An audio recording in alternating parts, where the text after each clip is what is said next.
काही काम कर. फक्त खातोस दिवसभर. आंबे चोरीला गेलेत. नंतर बघतो.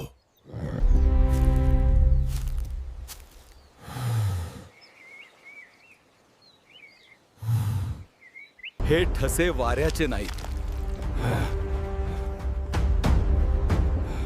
माणसाचे आहेत. ही बाग शापित आहे.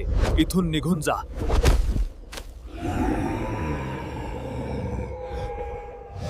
कोकणात भूतं नसतात. इथे फक्त भीती पसरवणारी माणसं असतात. थांब, आज तू सुटणार नाहीस. थांब.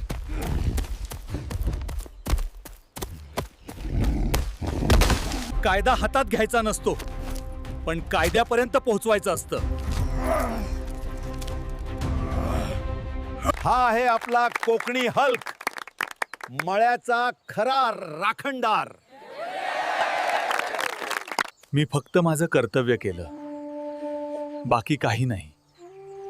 मला वाटायचं तू नालायक आहेस, पण आज तू स्वतःला आणि आम्हा सगळ्यांना खूप मोठं केलंस. अशा स्टोरीजसाठी लाईक करा आणि फॉलो करायला विसरू नका.